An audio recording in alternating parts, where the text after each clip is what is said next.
नमस्कार, बहुत बहुत स्वागत करते हैं न्यूज 21 में आप सबका। आपके साथ मैं हूं ऋतिका पांडे। खबर देख रहे हैं जहां आपको बता दें, जयपुर के जेईसीसी परिसर में आयोजित गुरु पूर्णिमा महोत्सव 2025 में श्रद्धा और भक्ति का अद्भुत संगम देखने को मिला है। 20,000 से अधिक श्रद्धालुओं ने पूज्य कमलेश जी महाराज के चरणों में शीश नवाया है।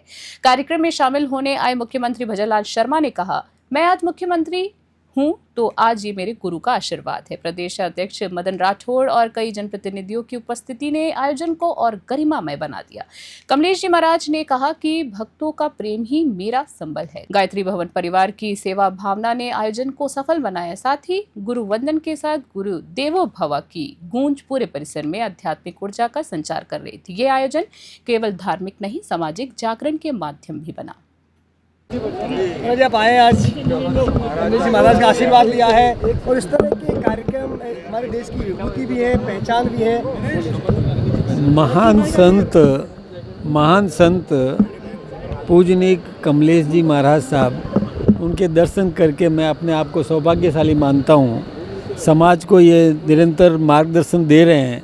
सदाचार का पाठ समाज को भी मिलता है, नई पीढ़ी में भी संस्कार पैदा हो, इसलिए हम सबको इसी प्रकार का प्रयास करना चाहिए ताकि राष्ट्रभक्ति से ओतप्रोत सांस्कृतिक राष्ट्रवाद में ये बहुत बड़ी भूमिका निभाते हैं, जिसमें व्यक्तिगत जीवन के साथ आध्यात्मिक ऐहिक और पारलौकिक जीवन हमारा सुधरे।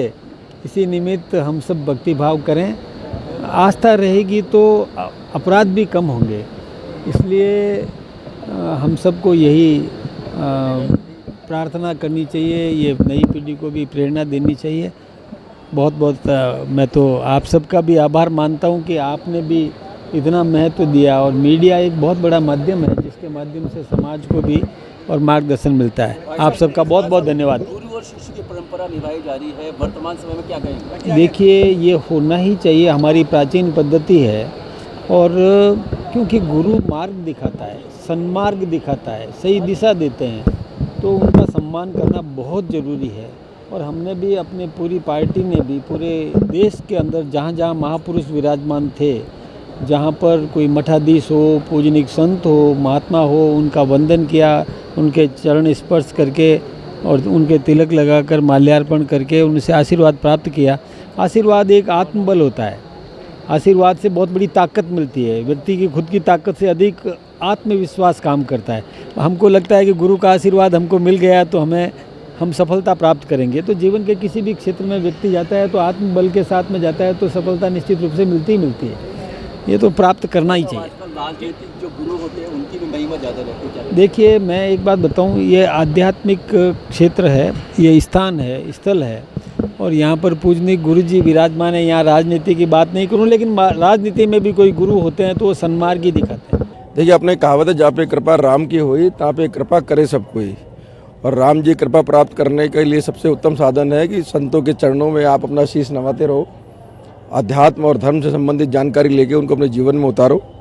और इसका जैसे नाम है गुरु पूर्णिमा सुख समृद्धि महोत्सव, तो ये जब हम सब काम करेंगे तो सुख और समृद्धि अपने आप अपने आसपास ही चलेगी। तो निश्चित रूप से इस तरह के आयोजन सनातन धर्म की जो आस्थाएं हैं उनको नीचे तक पहुंचाते हैं, और इससे निश्चित रूप से आम जन के जीवन में सबसे बड़ा जो बदलाव आता है, ऐसे गुणीजनों संतों से मिलके उनका मन स्थिर होता है।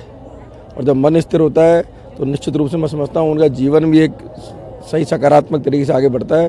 तो इस आयोजन में आके मुझे बहुत अच्छा लगा, बहुत सकारात्मक ऊर्जा मिली। गुरुजी के श्री चरणों में मैंने भी अपना मस्तक नवाया तो मुझे उनका आशीर्वाद मिला, मैं उसके लिए बहुत आनंदित हूँ। क्योंकि हर भक्त का जो एक इंसान है उसका गुरु होता है। राजनीति में आपका गुरु कौन है? बड़ा विचित्र प्रश्न है।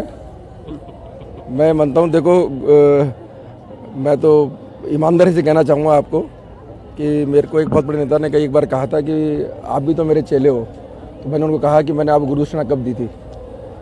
तो मैं तो ठाकुर जी का चेला हूँ, कोई राजनीतिक गुरु नहीं है मेरा काम है, कार्यकर्ता हूँ, काम करता हूँ। मेरी पार्टी, मेरा संगठन, वो मेरे लिए सब कुछ है। वो जो निर्णय करता है उस पर काम करता हूँ। व्यक्तिगत गुरु कोई नहीं है मेरा।